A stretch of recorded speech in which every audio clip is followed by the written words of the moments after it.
Welcome to our channel. Today we how to protect your side gig with Venmo, quick tutorial step by step clearly. Open your Venmo app on your device. Log into your account if you haven't already. Navigate to the menu by tapping the three horizontal lines in the upper left corner. Select Settings from the drop-down menu. Scroll down to find Privacy and tap on it. Choose your preferred privacy setting. For side gig payments, consider selecting Friends or Private. If you select Private, only you and the person you transact with can see the payment details. Return to the main Settings menu. Scroll down to Notifications to stay updated on your transactions. Enable notifications to keep track of payments received. Next, go back to the main menu and tap on Manage Balance.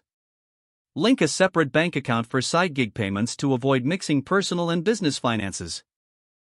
Ensure that you're set up for direct deposit if you plan to receive payments in larger amounts. Once your setup is complete, start sending invoices or payment requests through the app. When creating a payment request, ensure you add a note describing the service. Always double-check the recipient's information before completing a transaction. If necessary, provide a service agreement for larger projects to ensure clarity. Regularly review your transaction history to monitor your side gig income.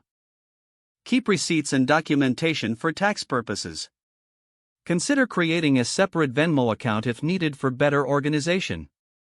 By following these steps, you'll better protect your side gig income on Venmo.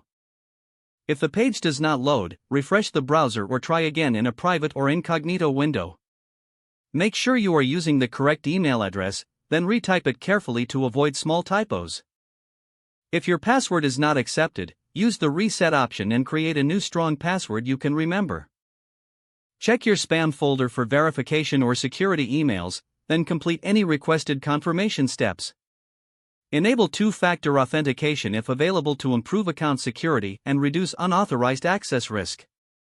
After signing in, review your profile details so your contact information and settings are accurate and current. If you see an error message, note it down and try again after restarting your device and internet connection. Log out when you finish, especially on shared devices, to keep your account and payment information secure. Don't forget to like this video and subscribe to our channel for more step-by-step tech guides.